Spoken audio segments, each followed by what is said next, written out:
So, December నెలకు సంబంధించి పెన్షన్‌లకు సంబంధించి సమయం దగ్గర పడుతుంది.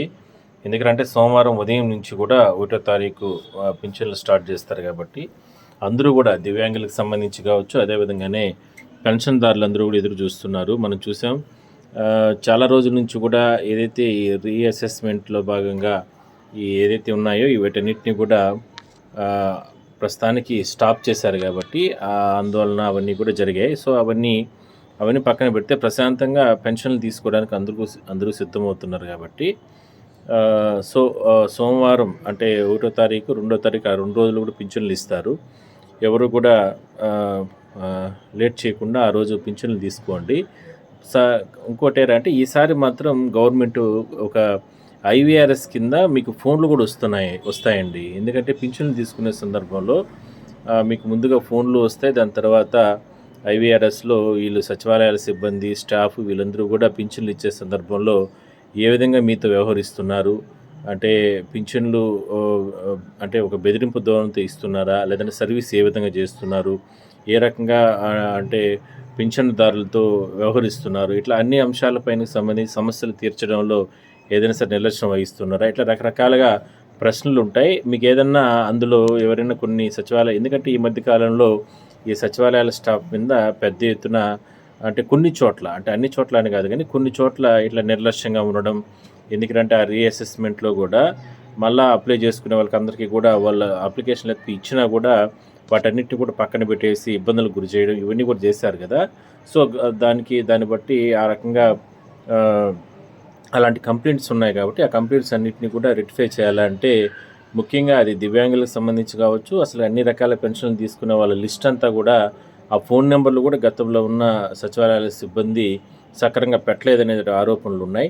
సో, అవన్నీ కూడా స్ట్రీమ్‌లైన్ చేస్తున్నారు. అవన్నీ కూడా పింఛన్లు అంటే ఎల్లుండి 1 తారీఖు వచ్చేటప్పుడు ఆ పింఛన్లు తీసుకునే సందర్భంలోనే మరోసారి మీ ఫోన్ నెంబర్లన్నీ కూడా అప్డేట్ చేస్తారు. ఖచ్చితంగా మీరు అప్డేట్ చేసుకోండి. మీ వర్కింగ్ అయ్యే నెంబర్‌ని మీరు అక్కడ ఇవ్వండి. ఖచ్చితంగా మీకు ఆ విషయంలో ఐవీఆర్ఎస్ నుంచి కూడా ఫోన్స్ వస్తూ ఉంటాయి. ఇంకోటి ఏంటంటే దానివల్ల వీళ్ళకు అంటే జవాబుదారీతనం పెరుగుతుంది. గ్రామ వార్డు సచివాలయాల స్టాఫ్ ఎతికిచ్చి మీకు పింఛన్లు ఇచ్చే సందర్భంలో బాధ్యతగా ఇస్తారు. ఎందుకంటే ప్రభుత్వం ఎప్పటికప్పుడు దాన్ని సెర్చ్ చేస్తూ ఉంటుంది కాబట్టి మీకు కూడా అంటే ఒకవేళ పింఛన్లు అందుబాటులో లేరనుకోండి, టక్కన వాళ్ళు ఫోన్ చేసి కూడా మీకు పింఛన్లు ఇచ్చేందుకు కూడా అవకాశం ఉంటుంది. సో, ఇవన్నీ కూడా అన్ని రకాలుగానే మంచిగా జరుగుతుంది. కాబట్టి ఫోన్ నెంబర్లు మాత్రం వర్కింగ్ నెంబర్ని అప్డేట్ చేసుకోండి. ఎట్టి పరిస్థితుల్లో ఎల్లుండి పింఛన్లు ఇచ్చే సందర్భంలో. సో, ఆల్రెడీ గతంలో మనం అనుకున్నట్టే ఈ పింఛన్లకు సంబంధించి పాత లిస్టు ప్రకారమే అందరికీ మళ్ళా సచివాలయాలకి వెళ్ళడం జరిగింది లిస్టు. సో, ప్రశాంతంగా అందరూ కూడా పింఛన్లు తీసుకోండి. ప్రస్తుతానికైతే ఈ నో ఇష్యూస్ ఉన్నాయి కాబట్టి అవన్నీ కూడా ముందుకెళ్తాయి. ఇక ఫస్ట్ 2 రోజులు మాత్రమే పింఛన్లు ఇస్తారు. ఈసారి ఇష్యూస్ చాలా ప్రాంతం ఎందుకంటే గతంలో వర్షాలు ఇవన్నీ ఉన్న కారణంగా కొన్ని చోట్ల మరో 2 రోజులు, ఒక రోజు కూడా పెంచారు కాబట్టి మొదటి రోజే పింఛన్లు తీసేసుకోండి. దయచేసి వాటిని ఆలస్యం చేయకపోకండి. ఎందుకంటే మీకున్నటువంటి ఇబ్బందులు, మీకున్నటువంటి దృష్టిలో పెట్టుకొని అట్లా తీసుకోండి. కానీ ఈ ఐవీఆర్ఎస్ సంబంధించి మాత్రం మీకు ఫోన్స్ వస్తూ ఉంటాయి. కాబట్టి మీ ఫోన్ నెంబర్ మాత్రం ఎట్టి పరిస్థితుల్లో అప్డేట్ చేసుకోండి. ఇంకా మిగిలిన దివ్యాంగులకు సంబంధించి కావచ్చు, లేదంటే ఇట్లా మిగిలిన పింఛన్లు ఇట్లాంటివన్నీ కూడా కొత్తవన్నీ కూడా అప్డేట్ చేయబోతా అన్నారు. ఆ అప్డేట్‌కి సంబంధించి కూడా అతి త్వరలోనే ఏదన్నా సమాచారం వస్తే నేను మీకు తెలియజేసే ప్రయత్నం చేస్తాను. సో, పింఛన్లకు సంబంధించి మాత్రం నెక్స్ట్ ఇయర్ ఎట్టి పరిస్థితుల్లో మాత్రం త్వరలోనే ఈ పింఛన్లు బహుశా 2, 3 నెలల లోపలనే మీకు అందరికీ కూడా లబ్ధిదారులకు అందరికీ కూడా వచ్చే అవకాశం అయితే ఉంటుంది.